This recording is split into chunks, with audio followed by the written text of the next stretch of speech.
저는 오늘 지난 시간에 이어서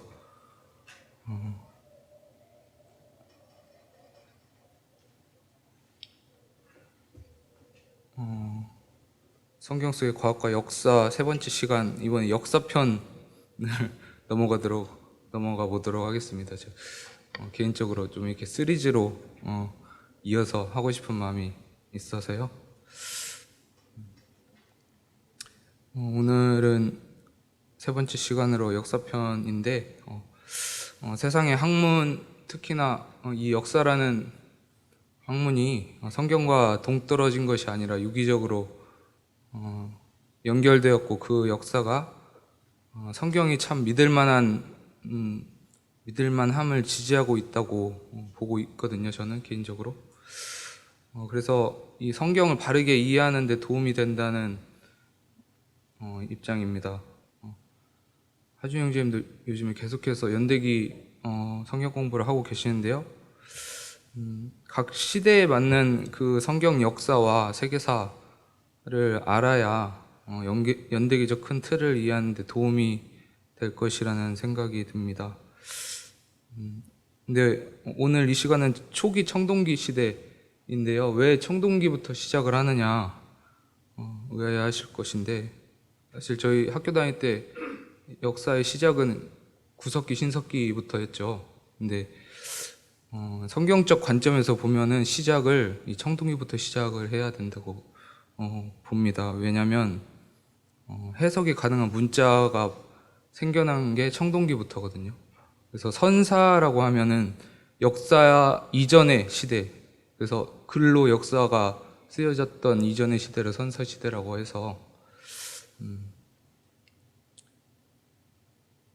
그래서 선사시대는 사실 이 성경과 함께 볼 때 의미가 없고 기록이 있는 이 청동기 시대부터 시작을 잡아야 되지 않을까 생각을 해보게 되어서 초기 청동기 시대를 시작으로 봤습니다. 저희는 성경을 기본으로 두기 때문에 이 역사라 함은 한마디로 이 이스라엘 역사를 말하는 것 같아요. 그래서 이 이스라엘 역사를 살펴보면은 1번부터 16번까지 나눌 수가 있거든요. 오늘날의 현대국가 이스라엘 시대까지 보면은, 그래서 이런 순서로 흘러간다고 볼 수가 있습니다. 글씨가 보이시나요? 네. 그 시대에 맞추어서 성경 속 역사를 들여다보는 것을 목적으로 이어나가도록 하겠습니다. 이 초기 청동기 시대는 주전 3300년부터 2000년까지 약 1300년에 걸친 시대를 말하고 있습니다. 이 시대는 이 성경에서 보면 아브라함 이전의 가나안 시대를 말하고 있거든요. 그래서 이 성경을 비춰보면 창세기 1장부터 11장까지의 내용이 바로 초기 청동기라고 볼 수가 있습니다. 그 초기 청동기에서 주목해야 될 문명이 바로 이 수메르라는 문명입니다. 수메르가 주전 2900년에서 2350년까지 발생된 이 문명인데, 메소포타미아라는 이 지역이 있어요. 이 메소포타미아 문명에 가장 최초로 등장한 문명이 바로 수메르 문명입니다. 이 수메르인들은 이 메소포타미아 지역 남부에 출현하여서 갈대 줄기를 펜으로 삼아서 점토판에 글씨를 썼거든요. 그 글씨를 서령 문자라고 합니다. 여기 그림 보이시죠? 이 진흙에 뭐 글씨를 쓴 것 같이. 근데 이 서령 문자가 나중에 그리스로 넘어가서 우리가 지금 영어를 쓰고 있는 알파벳의 기원이 되었다고 합니다. 이 수메르 최초의 국가가 있는데요. 국가가 12개 도시국가로 이루어져 있습니다. 근데 이 수메르라는 지역의 특징이 있어요. 창세기 10장 10절에 보면은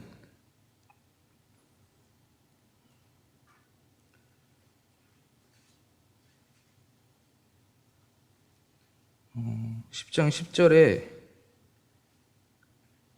그의 나라는 시날 땅의 바벨과 에렉과 아깝과 갈레에서 시작되었으며, 여기서 에렉이라고 나오거든요. 이 에렉이 여기서 말하는 수메르의 12국가 중 하나인 우르크라는 곳입니다. 그리고 그 12국가의 하나 중에 우루라는 또 도시가 있어요. 우루 잘 아시죠? 아브라함의 고향 갈대아 우루를 말하고 있습니다. 그 갈대아 지역도 바로 이 수메르 지역으로 보시면 되겠습니다.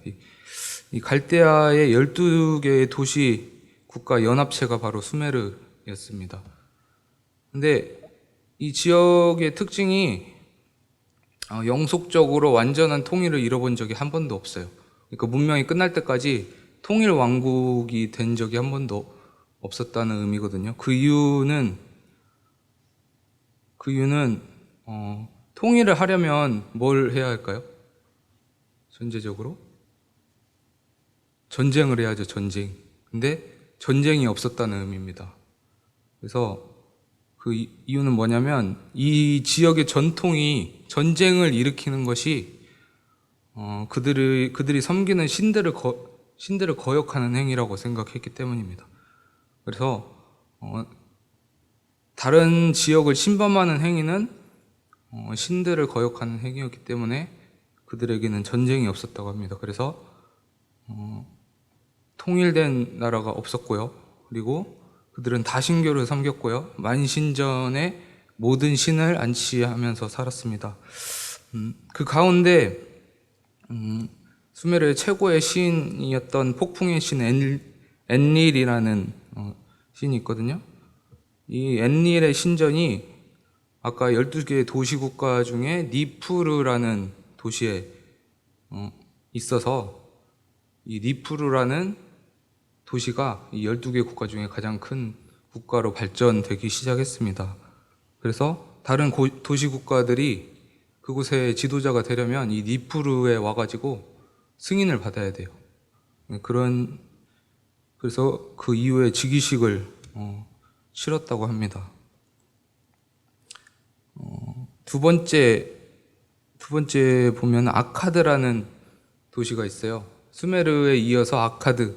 근데 이 아카드는 수메르 문명의 도시국가 중 하나였어요. 사실 아카드라는 도시였는데 이 메소포타미아에 등장한 최초의 제국으로 발전합니다.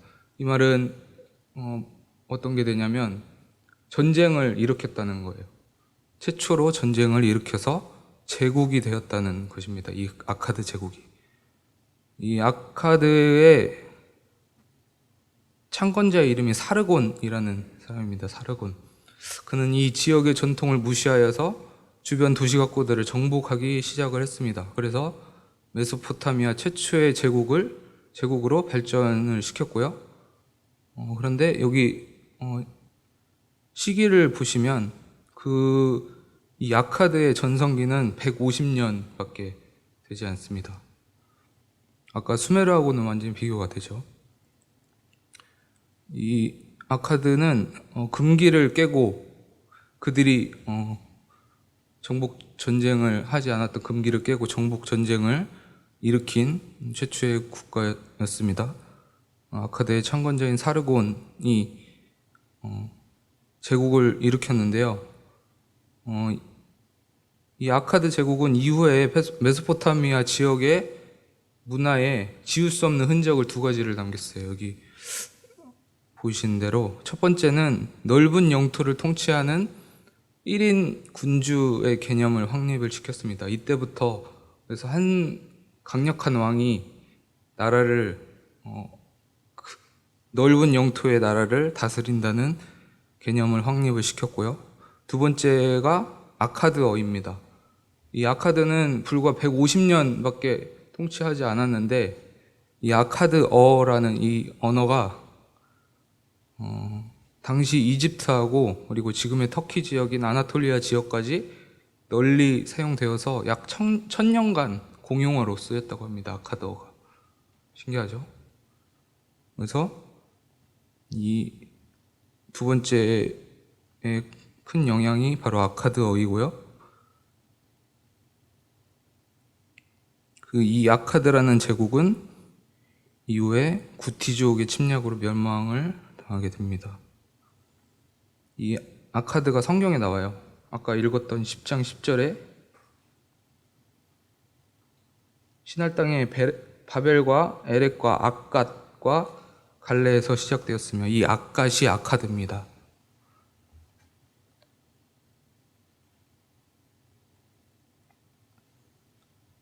그래서 이 10절의 말씀은 9절 앞절에 보면은 니므롯을 말하는, 니므롯이 세운 나라를 말하는 것이거든요. 그래서 이 니므롯의 나라를 시작을 언급하면서 이 아카드, 악갓이 성경에 등장을 하게 됩니다. 앞서 말씀드렸던 이 아카드어로 기록된 문서들 가운데 성경의 내용과 굉장히 유사한 내용들이 있는 문서들이 발견이 됐습니다. 그 중에 하나가 에누마 엘리시라는 문서거든요. 이것은 메소포타미아 지역의 천지창조의 설화라고 여겨지고 있습니다. 이 천지창조 설화인 에누마 엘리시의 특징은 첫 번째는 창조의 순서가 성경과 유사하다는 것입니다. 그래서 이 에누마 엘리시는 바벨론의 창세기로 불리고 있어요, 현재. 그리고 두 번째 특징은 창조 전의 상태가 흑암으로 표현되어 있습니다. 그리고 세 번째는 물의 분할과 구획이 이루어졌다는 것입니다. 이 말은 뭐냐면요, 궁창 위의 물과 궁창 아래 물로 나뉘었다는 것을 말하고 있습니다. 그래서 성경과 같은 내용이 기록되어 있다는 것이죠. 그리고 네 번째는 태양과 달과 별 등이 창조되기 이전에 빛이 존재했다는 것을 의미합니다. 첫 번째, 우리 천지창조의 첫 번째 날에 빛이 창조되고 세 번째인가요? 네, 세 번째 날에 별들이 창조됐죠. 그래서 이 태양이 있기 전에 빛이 있었다는 것이 성경과 동일하게 이 에누마 엘리시에도 나온다는 것입니다. 그래서 사실 이 문서가 발견되고 나서 어떤 이들이 창세기가 먼저냐, 이 에누마 엘리시가 먼저냐라는 논쟁을 하게 됐어요. 이 에누마 엘리시가 1800년대에 발견이 됐거든요. 근데 실제로 보면 이 에누마 엘리시는 BC 800년경에 쓰여졌고요. 우리가 보는 창세기는 모세가 기록한 것을 이 포로 시대 때 체계적으로 정리한 것으로 우리가 알고 있어서, 포로 시대는 그 이유이기 때문에 이 사람들이 에누마 엘리시가 먼저 아니냐, 그러면 창세기는 에누마 엘리시의 모방작이 아니냐 하고 그러한 공격을 하고 있습니다. 처음에 이 에누마 엘리시가 발견되었을 때 사실 사람들은 창세기와의 유사점만을 강조했어요. 아까 제가 방금 말씀드린 이 네 가지 내용을 굉장히 강조하면서 평가를 하였는데, 시간이 지나면서 이 창세기와는 확연한 차이가 있다는 것이 밝혀지고 있습니다. 아무튼 이 창세기의 내용과 이 에누마 엘리시의 유사점이 있다는 말은 당시 이 고대 근동 사회에서 이 천지창조라는 것이 널리 알려져 있고, 그리고 오래전부터 구술로 전해져 내려왔던 내용이고, 그것을 글로 적었다는 특징이 있어서 이 당시 사람들에게 동일한 세계관을 가지고 있다는 것을 우리가 알 수 있습니다. 이 에누마 엘리시와 우리 창세기의 내용을 비교하면요. 그리고 두 번째가 홍수설화가 있습니다. 마찬가지로 이거 아카드어로 기록된 책들인데요. 수많은 천지창조 설화에 비교하면 수많은 설화들이 이 홍수 설화들이 많이 있어요. 그 중에 이 창세기의 내용과 비슷한 큰 유사점이 있는 책이 바로 아트라시스와 길가메시 이야기 두 가지입니다. 당시 사람들은 대홍수가 분명히 있었음을 인식하였다고 볼 수가 있어요. 그래서 고대 근동 사회에서 아까 말씀드린 대로 천지창조와 이 홍수라는 사건은 그들에게는 분명히 있었던 사실이고 그들에게는 문화같이 여겨졌다는 것을 이것들을 보면서 볼 수가 있습니다. 그리고 유추할 수가 있고요.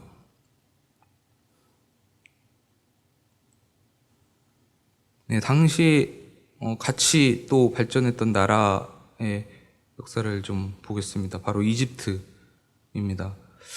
이 메소포타미아의 지역의 복잡한 역사와 달리 이집트는 간단하게 정리를 할 수가 있습니다. 사실 우리나라 역사도 참 외우기가 힘들고 알기가 어려운데 참 관심도 없고 저희에게 아무 영향 없는 이 이집트까지 알아야 되나 그러실지 모르겠지만 사실 이집트 역사가 이 성경과 굉장히 유기적으로 연합되어 있음을 배우시게 되면은 알게 되실 것 같습니다. 이 초기 청동기 시대 때 이집트는 바로 이 첫 번째 고왕조와 두 번째 제1 혼란기에 해당되는 시기입니다. 이집트는 사실 아주 오랜 역사를 가지고 있어요. 단적인 예로 보면은 이 창세기 11장까지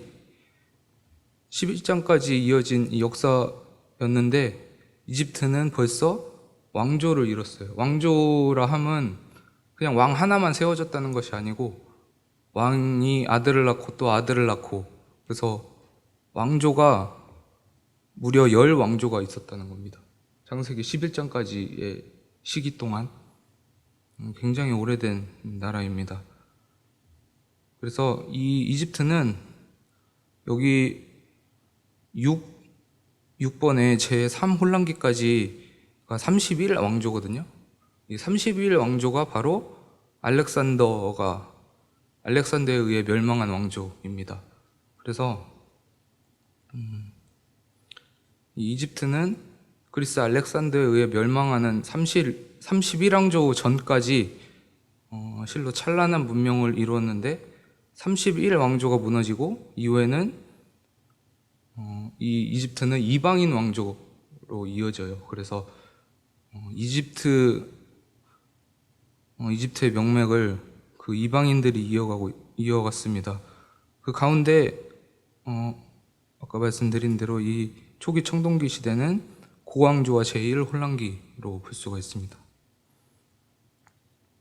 이 이집트의 제1 왕조의 창시자가 메네스라는 파라오거든요.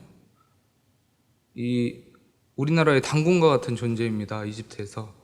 이집트는 상부 이집트와 하부 이집트로 나뉘는데요. 상부가 어디일까요?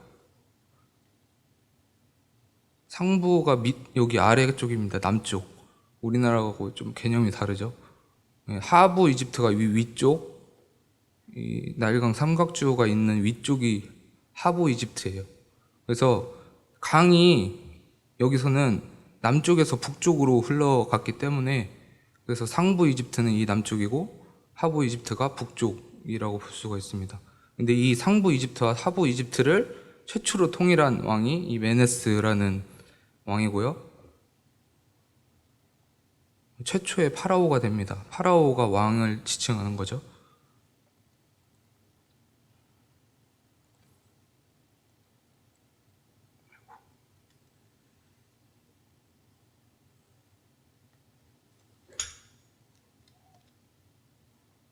죄송합니다.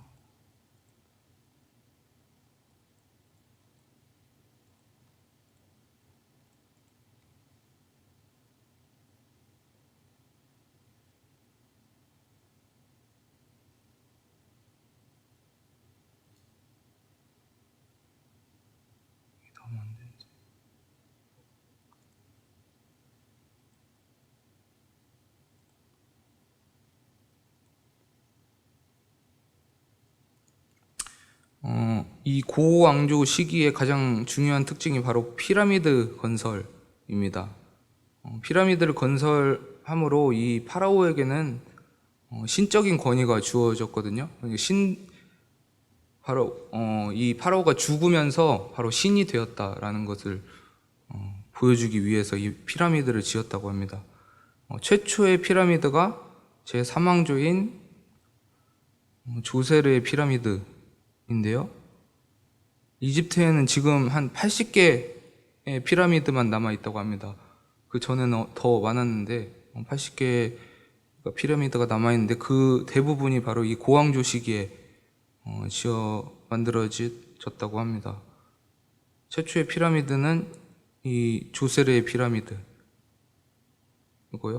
그리고 사왕조의 파라오였던 쿠푸의 피라미드가 이집트에서 가장 큰 피라미드입니다.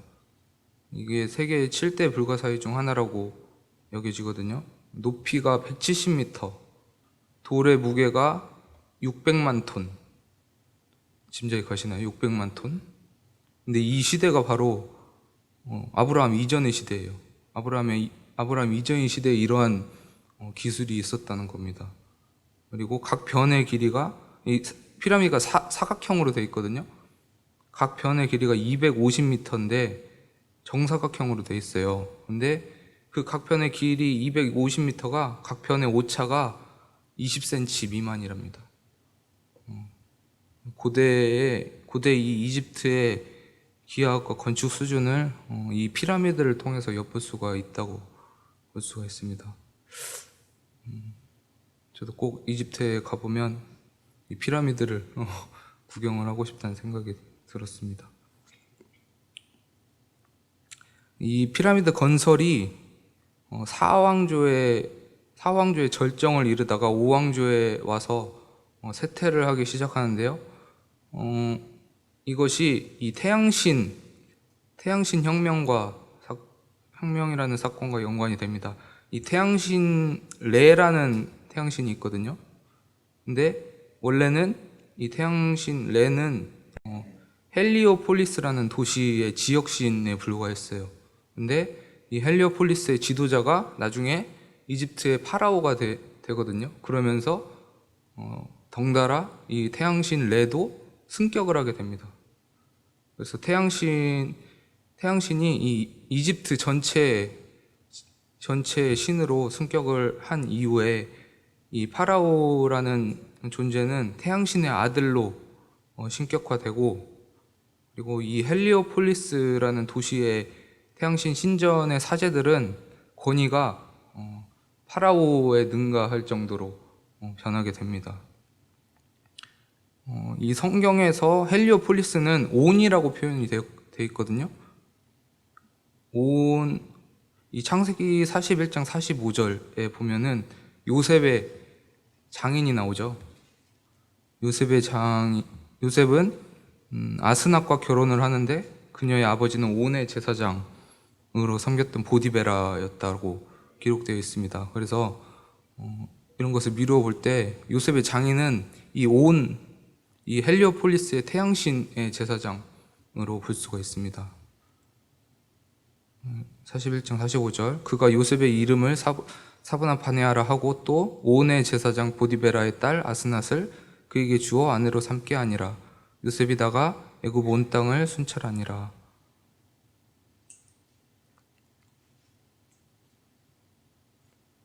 네, 그래서 이집트 고왕조 시대는 6왕조였던 페피 2세 때 멸망을 하게 됩니다. 이 태양신 혁명 이후에 이 파라오들이 피라미드와 그리고 신전들을 많이 건축을 했거든요. 그래서 정부의 재정난이 극심해져서 이 이집트 고왕조 시대는 페피 2세의 죽음과 함께 종말을 맞이하게 되고요. 그 이후에 중앙정부와 사회구조가 몰락을 하면서 혼란기에 접어들게 됩니다. 이것이 바로 제1 혼란기입니다.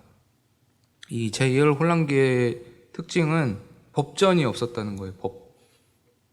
법 체계가 무너졌다는 것을 의미를 하고, 피라미드 텍스트라는 것이 있거든요. 피라미드 텍스트가 뭐냐면 원래 이 파라오들만 소장하는 귀중품이었습니다. 피라미드 텍스트라는 것이.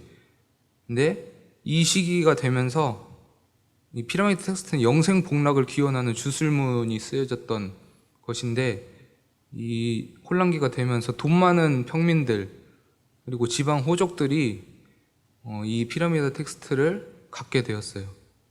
그래서 그들의 무덤을 파보니까 그곳에 피라미드 텍스트가 많이 발견되었던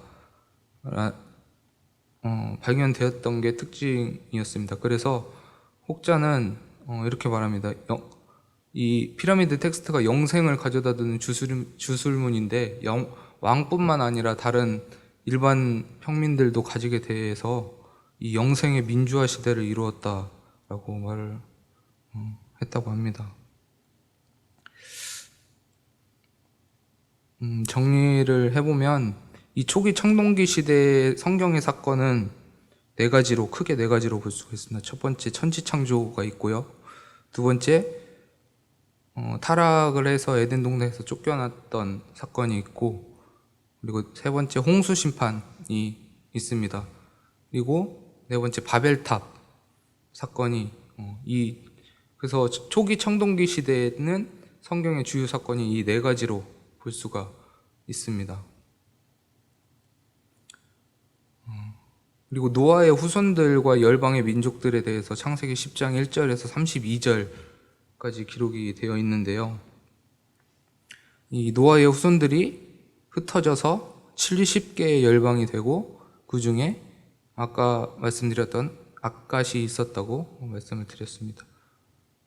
그래서 사실 아까 메소포타미아 12개의 지역도 다 노아의 후손들이 퍼져서 그곳을 도시로 만들었다고 볼 수가 있습니다.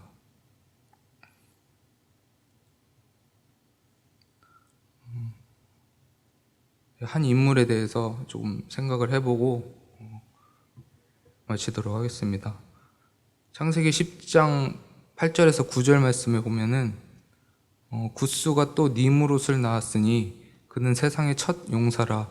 그가 여호와 앞에서 용감한 사냥꾼이 되었으므로 속담에 이르기를 아문은 여호와 앞에 니므롯같이 용감한 사냥꾼이로다 하더라 라고 기록되어 있습니다. 이 니므롯이라는 인물이 이 당시에 가장 성경에서 등장하는 가장 강력한 사람으로 묘사가 되어 있습니다. 이 니므롯이라는 뜻은 모반하다라는 뜻이에요. 하나님을 모반했던 사람입니다. 근데 여기서 재밌는 표현이 용감한 사냥꾼이라는 수식어를 가졌다고 기록되어 있습니다. 이것은 사실 칭찬이 아니었어요. 용감한 사냥꾼이 여기서 그는 세상의 첫 용사라고 기록되어 있죠. 이 용사라는 말이 히브리어로 깃보르라는 말입니다. 깃보르라는 말은 힘센 자, 그리고 막강한 세력을 지닌 자, 폭력으로 사람을 통치하는 자라는 뜻을 가지고 있습니다. 이 니므롯이라는 인물이 이 모반하다라는 뜻을 가지고 있고, 또 강한 힘센 자, 폭력으로 사람을 통치하는 자로 표현이 되었는데, 이 용감한 사냥꾼은 이 동물을 사냥했다는 것이 아니고 나라들을 사냥했다는 뜻으로 볼 수가 있습니다. 그래서 오늘날 지금 우리나라의 매스컴을 보시면은 학교 폭력이 많이 드러나고 있죠. 유명인들의 학교 폭력. 그래서 사실 이 니므롯이라는 인물이 이 세상의 첫 용사로서 사람들 위에 군림하고, 또 다른 기록에서 보면 이 니므롯이라는 인물이 이 바벨탑을 쌓는데도 주도하였다고 말을 하거든요. 그래서 사람 위에 군림하는 자가 바로 하나님을 배반하고 모반하는 사람이라는 것을 이 성경 말씀과 그리고 오늘 이 시대를 살아가면서 이루어지는 현상들을 생각하면서 생각을 해 보았습니다. 그리고 제 자신도 사실 그렇게 군림하는 뭐 누구 위에 앞서고 내세우는 그러한 성격은 아니지만 저도 모르게 누군가 위에 군림하고 있지 않나. 그리고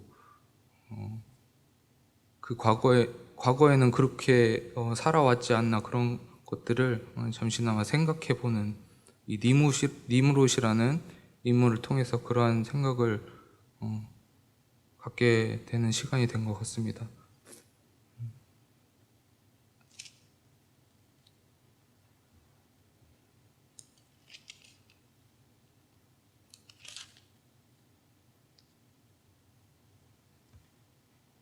네, 마무리하고요. 기도드리고 교제를 마치도록 하겠습니다.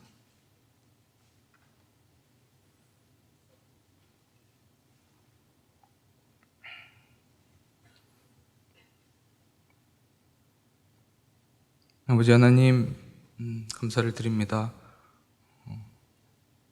미천하고 연약한 제가 귀하신 성도님들 앞에서 주님 말씀을 대언하며 또한 성경에 대해 말씀드리는 이 자리가 민망하고 부끄럽지만 주님을 알아가고 또한 성경을 더욱더 알아가는 이 시간이 되었으면 합니다. 또한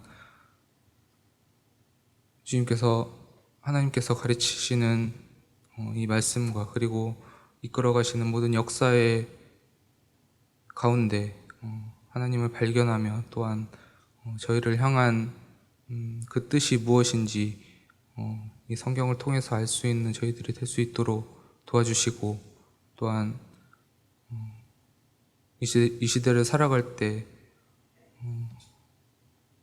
니무롯과 같이 누군가 위에 군림하는 자가 되는 것이 아니라 주님의 뜻을 헤아리며 또 하나님의 기뻐하시는 삶을 사는 저희들이 될 수 있도록 도와주시기 원하옵나이다. 네, 오늘 이 시간을 인도해 주시며 감사를 드리오며 예수 그리스도의 이름으로 감사하며 기도드렸습니다.